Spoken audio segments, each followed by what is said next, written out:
Chers amis, bonsoir et merci d'être avec nous, parmi nous, pour cette dernière émission de la saison, dernière émission d'Expression Libre, non point l'ultime, puisque j'espère vous retrouver avec toute l'équipe en septembre.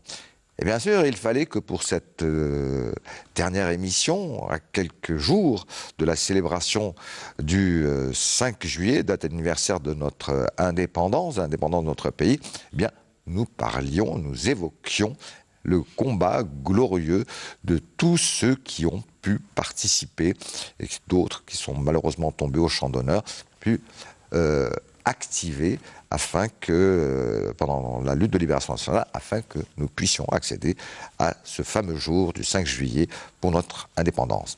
Pour cela, eh bien, nous avons le grand honneur de recevoir sur notre plateau notre invitée, une ancienne moudjahida, Gisela Gottner Ait Mortar. Bonsoir Gisela Gottner Ait Mortar. Bonsoir. Merci mille fois d'être avec nous. Je suis heureux d'être avec vous. Grand honneur.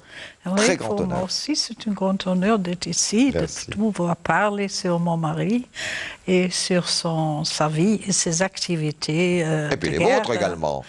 Oui, de Ah mien bah aussi. oui, vous l'avez accompagné Oui, pendant je de nombreuses l'accompagnais années. et il était mon chef pendant la guerre. Voilà. Oui, c'est lui qui me donnait des missions. J'étais formée pour la guerre par mon mari et mon mari. Et je suis heureuse d'avoir la chance de devoir 43 ans de bonheur. devoir participer à cette guerre. Vous savez, à l'époque de 1958-59 jusqu'à 60, les Allemands étaient très d'accord avec les Algériens.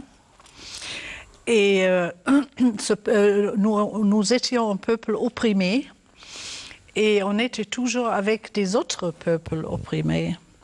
Et la Fédération de France, elle avait une chance de s'établir dans ce pays parce que tous les Allemands à cette époque, je dis tous les Allemands à cette époque, ils étaient du côté des Algériens, ils ne connaissaient pas la colonie d'Algérie. Non. De France, mais ils ont appris avec Wisniewski, il était... Benwisch. Benwisch, oui. Ah, extraordinaire. Oui, avec Benwisch ordinaire, mais je voudrais quand même savoir, quand on parle de Benwisch, parce que aussi, lui, je crois, il est très inconnu en Algérie. Ouais. C'est Wisniewski, c'était une députée au gouvernement fédéral, c'est l'Allemagne fédérale à l'époque. Oui, c'était avec Bonn comme capitale. Tout s'est passé sous Adenauer Deutschland. Alors, lui, il a reçu les 5 chefs de FNL quand ils se sont sauvés de France dans son domicile privé. Et le gouvernement fédéral, à cette époque, je dis l'Allemagne fédérale, a aidé des Algériens d'une manière inofficielle. Oui. C'était extraordinaire parce qu'il y avait, comme si c'était officiel, une ambassade, hein, oui. Mais c'était pas reconnu officiellement. Mais enfin, en Allemagne, tous les hommes politiques ou des militants, syndicalistes ou autres, qui ont aidé ou qui étaient pour l'Algérie indépendante, considérait ça officiellement comme une ambassade du GPRA. Oui, bien sûr. C'est extraordinaire. Oui. Mais d'abord, il faut rappeler le titre de l'ouvrage, La guerre d'Algérie en France, Mémoires et combats 56-62, c'est paru aux éditions Chihab. Alors, préfacé par l'historien Dahoud Jarbel, qui fait un travail remarquable personnellement, mais aussi à travers sa revue Naqd, qui a, je crois, fêté son 20e anniversaire l'an passé. Hein. Et alors, ce qui est extraordinaire dans cet ouvrage, c'est qu'il m'a... parce que il est écrit et par votre mari, Laïa Rahmo, Nasr al-Din Ait Mortar, et par vous-même. Vous signez conjointement. Mais malheureusement, il nous a quittés en 2002. Mais alors, vous avez fait un travail absolument extraordinaire de recherche, de collectage, comme on dit, hein, par rapport aux documents et même à des écrits qu'a laissé votre mari, que vous incluez dans votre ouvrage et vous essayez de donner une idée générale de ce qu'a pu être le combat, ce qu'on a appelé la Fédération de France du FLN. Mais attention, l'organisation, plus particulièrement, l'organisation secrète et les commandos de choc, c'est-à-dire ceux qui étaient en première ligne pour réellement faire des actions guerrières contre la colonisation française et qui ont été obligés malheureusement, à cause d'une répression très féroce à partir d'une certaine année, vous allez nous en dire plus, ont été obligés de s'exiler pour beaucoup en Allemagne. D'autres ont fait ce qu'on appelle des sauts de puce entre la Suisse, la Belgique, mais c'était l'Allemagne qui était un petit peu l'arrière-combat, quoi. Oui. Alors, c'est comme ça. On a pu continuer notre guerre de libération nationale sur le territoire allemand. Et mon mari était obligé aussi de quitter la France parce qu'il était poursuivi par la police. Il était l'un des hommes les plus recherchés. Alors, tout recherché, oui, c'est un homme. Alors, c'était le seul Algérien à cette époque où la police a donné d'ordre à ses policiers de tirer à vue sur mon mari. Ouais. Alors, alors il s'est sauvé d'abord chez le pasteur Walter. Et c'est le pasteur Walter, il a bien caché mon mari. Et malgré tout ça, la nuit, il sortait, il surveillait si tout allait bien en France. Il a contrôlé, et il a erré là-bas. Alors, il a jamais lâché son travail, vous savez, jusqu'à l'indépendance. Alors, la police n'a jamais pu mettre... Alors, on le surnommait le chat. Parce que il arrivait toujours... Il était silencieux. Vous savez, vous n'attendez... il avait une démarche félin, vous savez, on dirait un animal. Hein, et on attendait pas. Il flairait le danger. Oui. C'est extraordinaire. Il avait un sixième sens. Il avait un sixième sens. Il se mêlait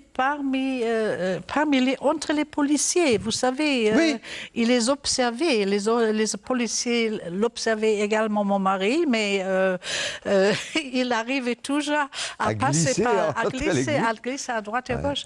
Alors, c'est justement quand il a surveillé, vous savez, Sina Harek, Inge Huchholz, une autre Allemande,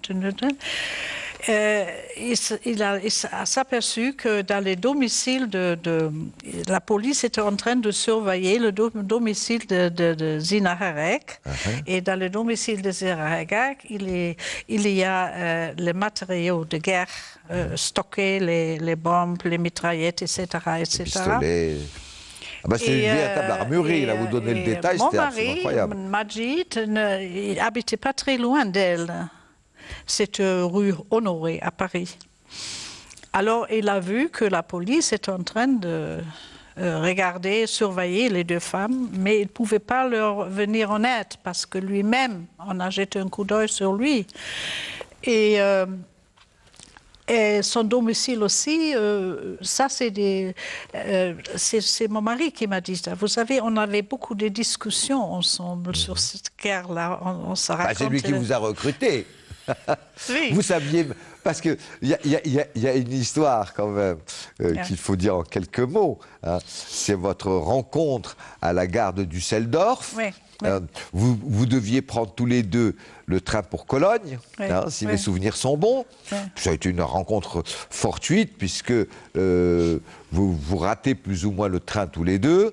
Et puis, bon, il reste avec vous dans le train, il fait connaissance, puis vous voyez. Mais c'est bien après que vous vous rendez compte que c'est le numéro 2 à l'époque de l'organisation secrète en Europe. parce que c'était pratiquement pour l'Europe. Non, c'est pour l'Europe, oui. C'est comme ça pas seulement aussi, pour la France, c'était pour l'Europe. Non, je dis franchement, tout se passe en France, c'est des documentations réelles qui sont chez moi à la maison, parce que c'est des documents réels. Hein. Oui, il y a des photocopies que vous donnez. Et c'est aussi des discussions entre mon mari et moi. Vous voyez? Alors, je reviens parce que moi j'ai agi en Allemagne. Hein. Je n'ai pas agi en France parce que l'Allemagne est une plateforme. Ouais. Et tout le reste, c'est seulement, je sais, pendant des discussions avec mon mari, mon père aussi, hein, pas mon père on aussi. On en parlera. Alfred. Oui, il a participé à ça. Adolphe, pardon. Alors, Adolphe, oui. Alors, enfin, deux militaires. Hein. Mon père aussi, c'est un militaire. Vous voyez, alors, ce sont ces deux militaires qui m'ont formé, que je suis devenue moi-même Bonne formation, hein, pour entrer dans la clandestinité. Oui, mais enfin, j'étais quand même prédestinée à faire ça parce que c'était la Deuxième Guerre mondiale. Et vous savez, quand on sort de là, les bombes me sont tombées sur la tête. Vous savez, un soldat américain m'a mis une mitraillette sur ma poitrine. J'étais une petite fille de 10 ans, vous savez. Alors, on devient dur à cette époque. Hein. Et quand on est, par exemple, on se trouve en pleine... Je ne veux pas parler de la Deuxième Guerre mondiale, je veux seulement parler sur la guerre d'Algérie. Mais ça, je veux vous dire, quand on est sur un champ plein de soldats morts, allemands et américain. Oui, j'étais une petite fille de 10 ans et ça marque, vous savez, parce que j'ai vu des attentats. Vous savez, nous avons des groupes de choc. Vous avez vu... Alors j'ai vu le groupe de choc allemand à cette époque. Ça existait déjà. J'ai vu des soldats allemands sauter sur un tank américain avec une... Ça s'appelle Panzerfaust. C'est une arme pour les tanks. Alors, ils sautaient en l'air, tout ça. Et quand on voit tout ça, vous savez, on a une autre...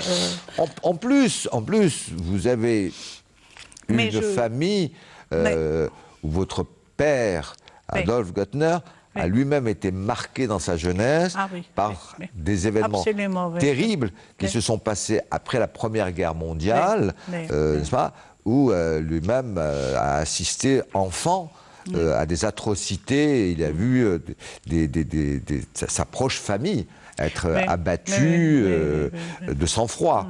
Donc tout ça a été très marquant. Et il a été ensuite, pendant la Seconde Guerre mondiale, quelqu'un qui était quand même, sans être totalement actif, mais qui avait des idées anti-nazies. Hein, vous le dites, très fort. Évidemment, quand il était pour la liberté des peuples. Oui, là, toujours. Alors effectivement, quand tout d'un coup, la guerre d'Algérie est venue en Allemagne sur le plan médiatique, je dirais. Personne ne connaissait très bien ce qui se passait, mais personne en Allemagne ne pensait à ce qu'il y avait autant d'atrocités de la part de l'armée française en Algérie. Oui, vous savez, Wisniewski avec Ali Haroun, ils ont fait sortir un journal. Oui, Libre Algérie. Freies Algerien, ja. Alors, le peuple allemand, à cette époque, le public, il a commencé à lire ces brochures-là. Alors, il les a distribués un peu partout. Et à ce moment-là, les Allemands, ils ont compris, ils trouvaient cette atrocité d'une colonie. Et je crois que c'est la pire des choses, je pense. Hein. Quand un peuple est opprimé par une colonie, il n'y a pas des choses plus graves que ça, je trouve. Et c'est pour ça que tous les Allemands étaient à côté des Algériens, même le gouvernement à cette époque. Oui, alors, évidemment... Mais le gouvernement allemand n'était pas libre, parce qu'on était occupé, on était partagé en quatre. Tout à fait. On était partagé en quatre. Les zones... Déjà, Berlin s'était divisé en ce qu'on appelait en 4 zones. Hein. Oui, et dans cet allemand, mon mari a pu réaliser le service Hirondelle. Et on a continué le commerce avec les armes, l'armement. On les a transportés à la frontière de France. Et là-bas, il y avait, c'est tout marqué sur une autre équipe qui les ramenait même jusqu'à Marseille, sur le port, vous savez. Et, alors, vous racontez ça de façon absolument extraordinaire, parce que, alors, il y avait un groupe qui partait en voiture, qui changeait ensuite de voiture, avec les mêmes armes. Ensuite, il y avait le groupe qui s'occupait de la cache, ensuite, il y avait celui qui distribuait, et puis chacun ne savait pas du tout ce que faisait l'autre. Non, on ne savait pas, parce que c'était top secret, parce que c'était une organisation magnifique, vous savez, on ne se connaît pas l'un à l'autre. Par exemple, quand j'ai reçu une mission, c'était toujours une personne que je n'ai pas jamais vue auparavant. Et j'étais obligée de mémoriser mes missions. Mais de temps en temps, je trichais un peu. Je marquais quand même un numéro de téléphone. Ah, peut-être que là, Rahmo,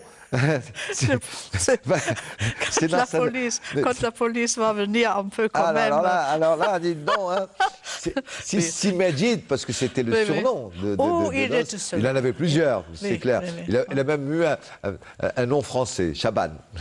Chaban, il fallait le faire. Hein. Jean Chaban. Il était extraordinaire, c'est un homme extraordinaire, très courageux, vous savez. Alors moi, je voudrais, s'il vous plaît, Gilles Gantner at Mortar, puissions aller sur le fond de votre ouvrage, qui est très très important, parce que c'est, à ma connaissance, peut-être le seul, en tout cas l'un des rares ouvrages, qui parle avec des détails absolument extraordinaires, parce qu'on a le listing, comment l'organisation était en France, après en Allemagne, etc. Mais le point important, c'est pourquoi ce n'est pas aussi connu le fait que l'OS, l'organisation spéciale de la Fédération de France du FLN, et ce qu'on a appelé le commando de choc, n'est-ce pas, qui étaient formés au Maroc, etc., qui sont venus même en Allemagne, en Yougoslavie, etc. Et pourquoi ne parle-t-on pas comme si à un moment donné, surtout à partir de la fameuse nuit du 24 au 25 mais là, j'ai des documents originaux chez moi à la maison, écrits à la main, les commandos qu'il a fait, vous savez, pour les groupes de choc. Une véritable guerre. Oui, c'est une guerre. C'est une guerre qui a été portée sur le territoire français. Oui. Bon, parce que, très franchement, hein, quand j'ai découvert votre ouvrage, je me suis dit, bon, quand on parle des actions du FLN et de l'OS en France, bon, on parle de 3-4 attentats, qui sont connus les plus connus, vous savez, c'est-à-dire l'explosion des raffineries, bon, l'assassinat de, comment il s'appelle, l'Algérien, plus ou moins la tentative d'assassinat de Soustelle, mais c'est tout. Alors que là, quand je lis, c'est absolument remarquable. C'est-à-dire qu'il n'y avait pas un jour où il n'y avait pas à Marseille, à Lyon. Non. Vous savez, le 24-25, Majid, je parle de Majid maintenant, je ne parle pas de mon mari, mon mari, c'est son nom de guerre. Il se déplaçait personnellement en toute France, vous savez. Il contrôlait tout, dans le sud comme dans le nord, etc. Il donnait des conseils, il faisait des commandos, il donnait des ordres, des instructions, il formait les groupes de choc, il les surveillait pour l'instruction, etc., etc.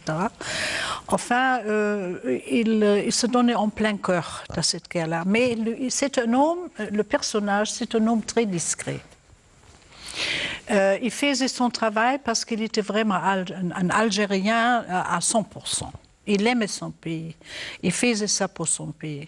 Et il a vécu, quand il était petit, il a vu des atrocités que les Français faisaient avec les Algériens, l'inégalité, vous savez, deux hommes, un maître avec un esclave. Alors ça la forme... Il avait une histoire, votre mari, parce que sa famille Sa famille bon, aussi, oui. Sa famille elle-même avait subi, d'abord, avait été, son De aïeul génération en était génération, avec, oui.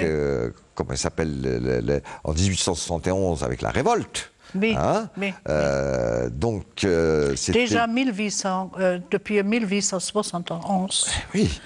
Donc il a vécu, sa famille a Cette vécu famille, dans cette oui, lutte. elle a vécu cette atrocité. C'est une très grande famille noble.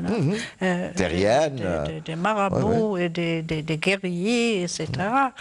Et il s'y posait déjà tout de suite, après la première invention de France, les Altmochten c'était en opposition. Et les Français l'ont confisqué et possédé beaucoup de terres. Vous savez, c'est une famille noble. Oui, c'était la confiscation des terres. On lui a tout enlevé, toute la terre. Et pourquoi ils ont fait ça? Parce qu'ils ont donné quelques parcelles pour des pauvres, très pauvres, qui étaient dépourvus de tout. Et les Français ont vu ça parce qu'ils ne collaboraient pas avec la France. Alors on confisque toute la terre. Et après, confiscation. Oui. Complètement. Oui. Alors à nos jours, je crois... Alors c'était un peu normal que votre mari, ayant vécu dans une famille qui, dès 1871, avec la révolte d'El Moqarrani, s'était engagée, qui avait subi tout le poids de la colonisation, confiscation, etc., et tout ça, même emprisonnement. Son père avait subi des vexations. Très jeune, dès qu'il y a eu ce qu'on appelle l'appel de l'UGEMA, puisqu'il avait commencé ses études de médecine, n'est-ce pas? Oui, parce que il était un des chefs du GEMA à l'époque à Paris, vous savez. Avec la MNA. Ah oui. Il était avec, oui. Il a déjà tout programmé. Même s'il a fait des études en France, ce qui était aussi très difficile. Vous savez, quand il a commencé ses études en France, il était obligé de travailler parallèlement pour pouvoir financer ses études. Et en même temps, il s'est inscrit à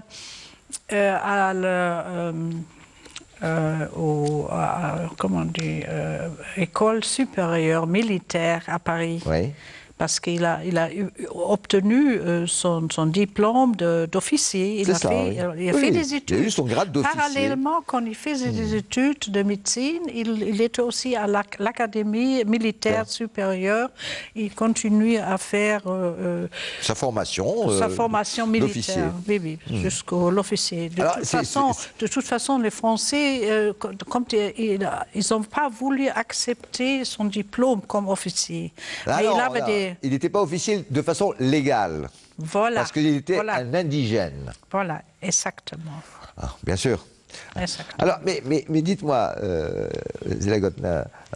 c'est que même quand il était plus jeune, avant d'entamer ses études supérieures en France de médecine, il avait fréquenté le lycée de Sétif. Oui. Non, il avait quand même comme amis et comme compagnons de lycée déjà des gens qui n'étaient pas très recommandables pour le colonialisme français, hein, notamment Katem Yassine. Donc c'était pas des gens. Donc déjà il fréquentait, si vous vouliez, des gens qui avaient un niveau de révolte contre le colonialisme, n'est-ce pas? Et c'était logique que, ça continue. Je crois, suivant la famille de mon mari, parce que moi, j'étais ni en Algérie, ni en France, mais je crois que presque tous les Algériens étaient contre le français colonial, vous savez. On part quelques traîtres, mais ça, c'est l'histoire qui... Ça, ces traîtres, il y a dans tous les pays au monde, vous savez, il y a toujours C'est pas ça l'essentiel. Alors, donc, histoire rocambolesque de votre rencontre, et puis vous n'hésitez pas un seul instant lorsque vous découvrez qu'il est un militant, et pas seulement un militant, c'est un militant actif dans le sens guerrier, je dirais. Hein. Vous comprenez tout de suite que là, on ne parle pas seulement de distribution de tracts, hein, on parle d'actes de guerre. Hein. Oui, bien sûr. Donc il y a les armes, il y a les explosifs, il faut faire passer de l'argent. On passe à une autre phase. Hein. C'est pas la phase juste du militant qui va distribuer des tracts à la sortie de l'usine. Oui, Hein. bien sûr.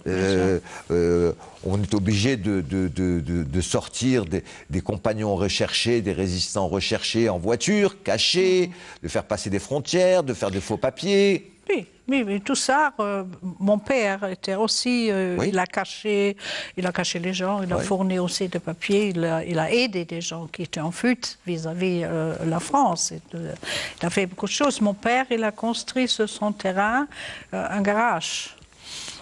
Ce fameux garage. Alors là, on a stocké des armes, vous savez, l'armement pour la guerre, etc.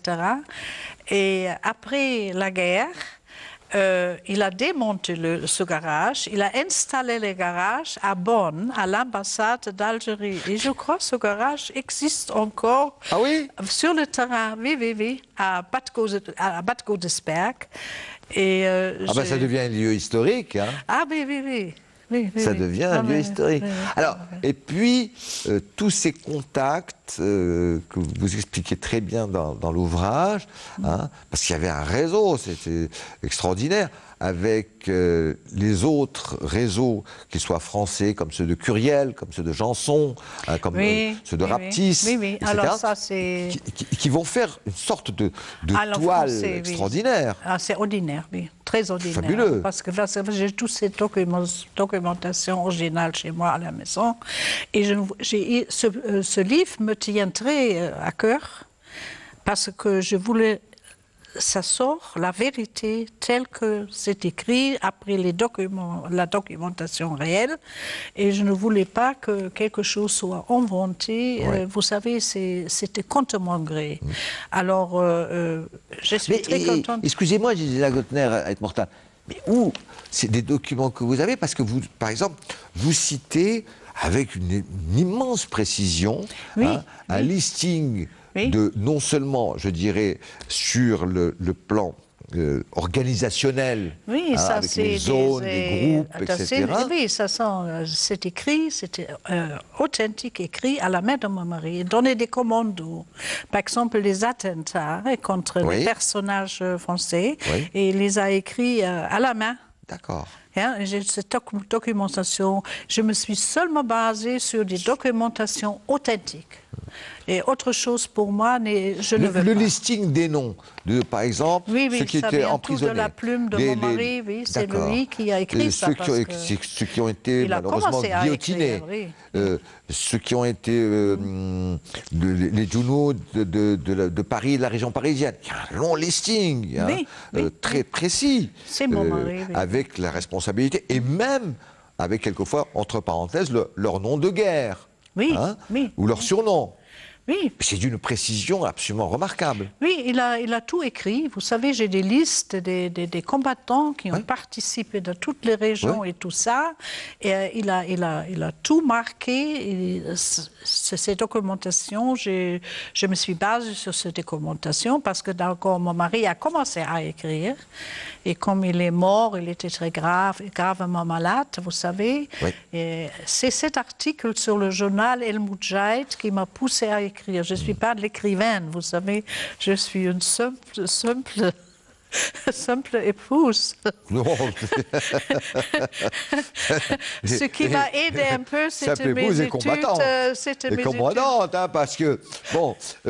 vous avez un visage très angélique, Gisela, mais excusez-moi, quand je lis votre ouvrage, vous savez quand même... Vous l'avez bien utilisé, ce visage angélique. Non, mais les courages, je l'ai eu quand j'étais enfant, pendant la Deuxième Guerre mondiale, cette atrocité, c'est une guerre sanglante.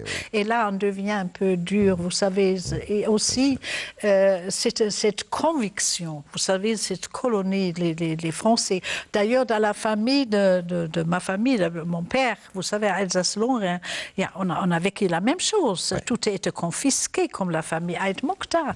C'est sur ça. C'est pourquoi mon père, il a commencé avec la guerre. De ses terres également. la famille de votre, du père de votre père, votre grand-père, du côté paternel. Et il a été dépouillé de ses terres, puisqu'il vivait en Alsace. Hein, et puis, il a perdu ses terres. On a été obligé. Alors, mais écoutez, il y a des choses qui m'ont, franchement, plus que... c'est des ravi et étonné parce que il y a par exemple... Vous trouvez même au livre des listes des combattants, vous savez... Non, mais avec les attentats, avec le jour précis...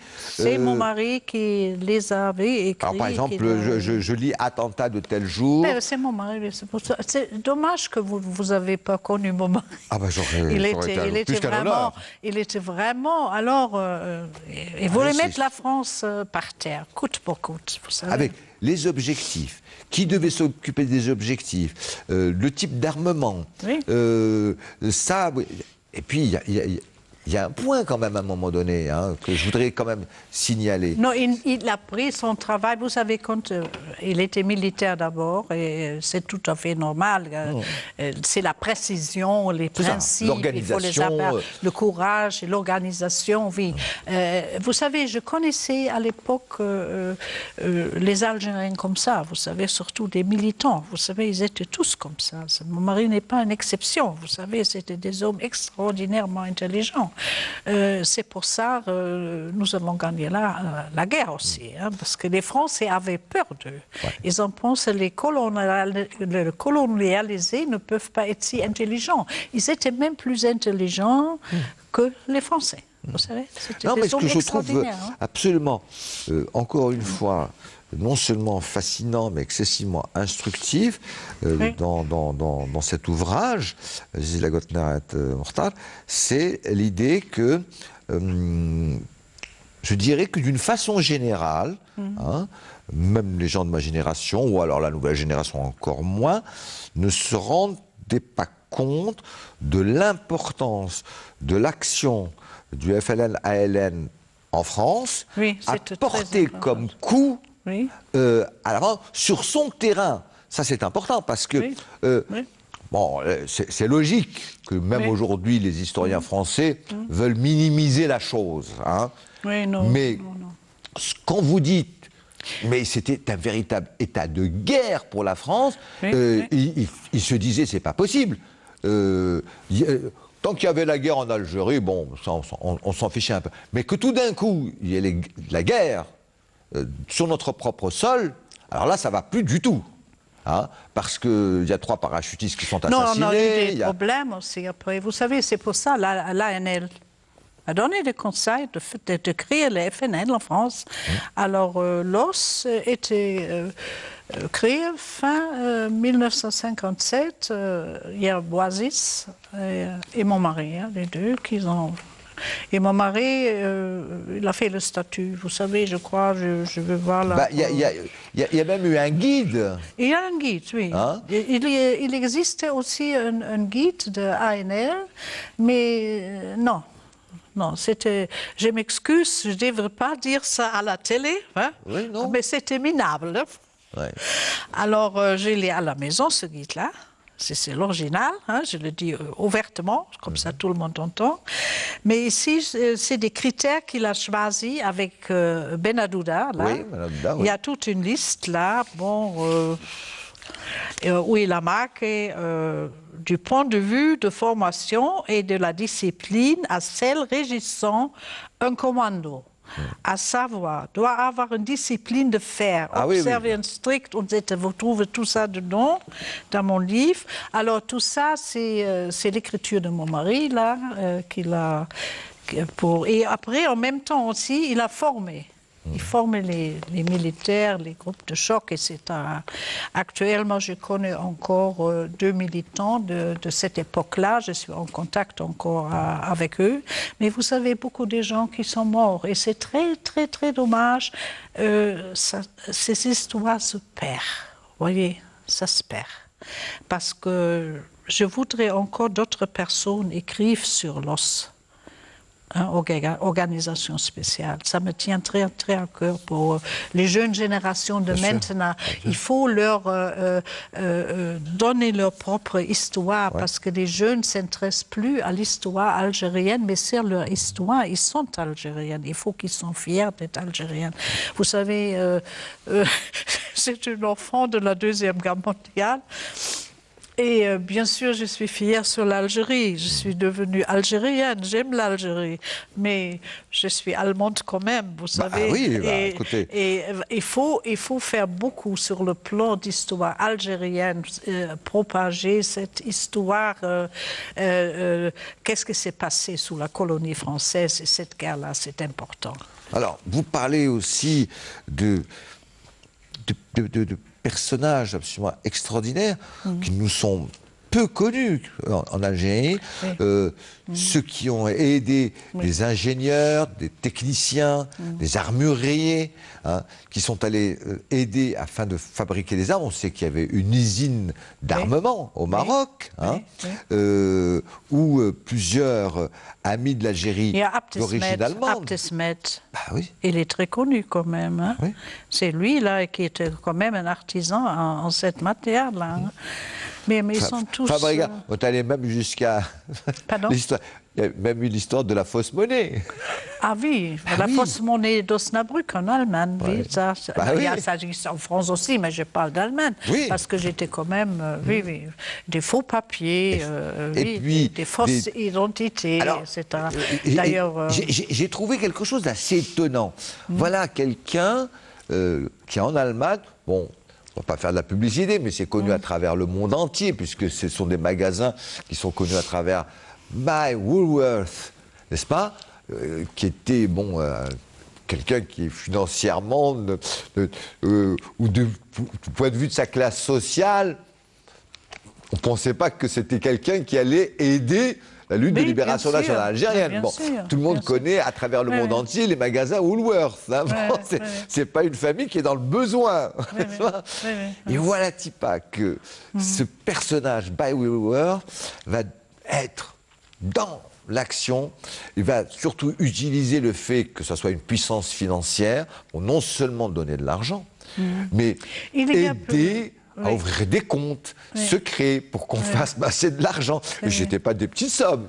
Oui, mais non, je sais qu'il y a quelqu'un de Trier en Allemagne. Là. Et malheureusement, je ne peux pas parler sur lui parce que je savais, parce que tout était top secret, je ne savais pas, il s'est placé souvent, Majid là-bas, il donnait des millions de Deutsche Mark. 1 million de Deutsche Mark, c'est un grand industriel. Hein. On disait toujours on disait Bi de Trier. Son nom, je ne connais pas. Dans la documentation de mon mari, je n'ai rien trouvé. Tu avais trouvé Bi? C'est très dommage. Oui, j'ai trouvé Bi. Et mais c'est étonnant. Des millions, hein, pas millions de Deutsche Mark. Écoutez, c'est quand même une famille à travers le monde qui est connue comme étant une famille excessivement fortunée. Hein. Oui. Alors il y a quand même des choses, il y a quand même des histoires qui se perdent, hein, qui sont perdues. Hein. Je ne peux pas... Par exemple, l'aide d'une partie de l'Église, aussi bien en France qu'en Allemagne, absolument extraordinaire. Des ecclésiastiques qui pouvaient héberger pendant des mois, qui pouvaient aider nos camarades algériens. C'est quand même assez étonnant. Hein. C'est parce que, si on voit de loin, qu'est-ce qui aurait pu les amener ? Je dirais, comme vous. Non, mais c'était pas possible. Pourquoi vous êtes mis dans cette histoire absolument, je dirais, au départ rocambolesque? Alors, en ce qui concerne moi, c'est le destin. Vous savez, on ne peut rien faire contre le destin. Une partie de l'amour, et puis l'autre partie, il y a l'irraisonné et le raisonné. Non, c'est vraiment, quand je pense, c'est vraiment quelque chose qui... Rien vous destinez à entrer... Non. Jamais. Non, pas du tout. Pas Vous du étiez tout. une jeune Mais fille tout à fait classique. un hein. modestin, oui. Vous savez, surtout à cette époque-là, vous savez, Oui, on a à peu près les femmes de cette époque, c'était pas des femmes d'aujourd'hui. oui. On était beaucoup plus strictes, vous savez, on avait dis donc, il fallait une éducation beaucoup plus rigide qu'aujourd'hui, vous savez. Alors, je me rappelle encore, hein. Alors, je le rencontre là-bas, vous savez, sur une gare de Düsseldorf. Alors, une jeune La fille qui gare devait avoir principale. 20 ans ou 22 ans, de bonne famille, tout d'un coup qui se retrouve avec des valises pleines d'armes et d'argent, excusez-moi, Non, mais vous savez, d'ailleurs, il y a quelque chose avant que je connais Majid. Mon père, il a construit ce garage-là sur son terrain. Vous savez, à l'époque, ma mère et moi, on disait, vous savez, quand on dit les têtes noires, c'est des cheveux noirs. Vous savez, parce qu'on est plus clair que les Algériens. Ma mère m'a toujours dit, Gisela, qu'est-ce qu'ils font les têtes noires toujours devant notre garage? C'est pas normal. Et mon père nous empêchait de sortir. Alors, quand il nous empêchait de sortir, on était très curieux. On voulait savoir qu'est-ce qui se passe. C'est normal. Ma mère me disait, Gisela, il faut que tu vois la clé. Il faut qu'on rentre dedans pour voir qu'est-ce qui se passe. Interdiction de sortir. Je reste à la maison. Il était terrible, mon père. C'est un patriarche. Hein. Vous savez, c'est lui qui commandait. On était obligé de rester à la maison. Familias. Oui. Alors après, vous vous rendez compte, je rencontre Majid pour la première fois sur le quai d'une gare. D'une gare à Düsseldorf, la gare principale, qui voulait prendre le train de la même direction que moi, à Düsseldorf, Cologne. Et il faisait très froid. Il faisait glacial, je crois, il faisait -10, la météo elle a dit -10, etc. Et le vent était glacial. L'histoire a commencé de façon romantique, puisqu'il voyageait en seconde classe, vous étiez en première classe. Il a été obligé de payer la différence. Oui, mais non, le contrôleur lui a dit... Il voulait être avec vous. Bon, Oui, alors, je suis au salon un jour, et il rentre dans la maison, et on faisait toute la soirée, on ne se connaît pas, hein, on ne s'est jamais vu auparavant. Ah oui, mon père était très rigide, vous savez. Oui, je me doute. Hein. C'était l'éducation à l'ancienne. Ah oui, c'est ça, c'était ça. Et tout d'un coup, vous voilà projeté dans une aventure absolument incroyable, avec une jeune fille allemande qui se retrouve dans la clandestinité totale, mariée avec un Algérien. Et puis après, vous avez des enfants en plus. Ensuite, ça va être la fin de la guerre, entrer en Algérie, et puis une autre type de vie. Hein, oui, il y a un incroyable. Hein. Oui. Parce que toute ça... Vous savez que votre vie est un roman. Oui. C'est extraordinaire. Oui. Parce que si quelqu'un s'amusait un romancier à écrire votre personnage, on n'y croirait qu'à moitié. On se dirait, il y a de l'exagération. Hein. Mais vous savez, c'était un peu les gens de ma génération. Je suis né 35, vous savez, on a une autre vie que la jeunesse. Maintenant, vous étiez mûr bien avant. Ah oui. Bien. Déjà enfant, vous aviez une maturité. C'est la guerre qui fait ça déjà. Vous avez quand même vécu... Et c'est aussi pour ça que j'ai participé à cette guerre-là. C'était une conviction totale, à 100%, vous savez.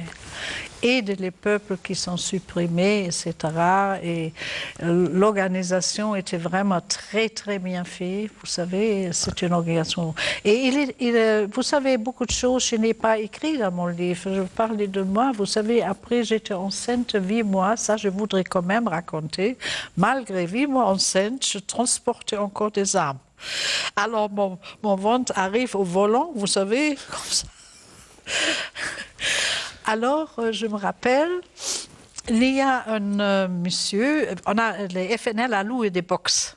Oui. Mais je ne sais pas pourquoi, ça je voudrais encore raconter. Alors, ils ont mis des armes, des mitraillettes, des bombes, tous dans des cartons. Alors, je devrais les mettre, je recevais une mission. cherche le matériel d'un endroit et je le ramène dans ce box-là. Je ne sais pas plus. Oui, c'est ça. Vous pas, votre mission, c'était juste ça. Non, c'est juste ça. Alors, j'ai mis l'armement. Bon, des cartons sont très lourds. Il y avait un monsieur qui travaillait son jardin. Ah oui. Et il a vu, j'étais enceinte, vis-moi. Et qui voulait vous donner un coup de main. Et voilà, c'est ça. Et puis là, vous lui avez dit non, non, c'est rien, c'est léger, voilà, etc. Voilà. Et tout ça. Alors, je voudrais vous raconter comment c'était top secret. Alors, j'ai mis, et je suis après revenue envers Majid, je lui raconte l'histoire parce qu'on n'est pas sûr. Hein. Les armes ne peuvent pas rester dans le box parce que ce monsieur est venu. Parce qu'il il avait déjà remarqué qu'il y avait trop d'allées-venues. Non, il voulait aider. C'est ça. Il prend un carton, alors il m'a demandé, jamais, Madame, vous êtes commerçante? Et je oui, c'est ça. Voilà, c'est ça. Alors il y a Babi, un camarade de guerre aussi, qui travaillait avec nous. Nasser l'a chargé de sortir les cartons. Vous savez, quand je savais, c'est Babi qui a enlevé des cartons avec l'armement. Majid est mort en 2002. Je crois, ça fait 2012. Je savais c'est Babi. C'est Babi qui m'a raconté cette histoire. Vous ne le saviez même pas jusqu'à... Non, jusqu'à 2012. Oui. C'est-à-dire 10 ans après le décès de votre mari. Oui. C'est extraordinaire. Oui, c'est extraordinaire. C'est-à-dire que même avec vous, qui étiez sa femme, il cloisonnait. C'est-à-dire que pourquoi vous dire des choses que vous n'aviez pas à savoir. Voilà. C'était un véritable homme de la clandestinité. Ah ben oui, justement. Ouais. Ben c'est ça. Il était clandestin à 100%. 100% on ne connaissait pas rien.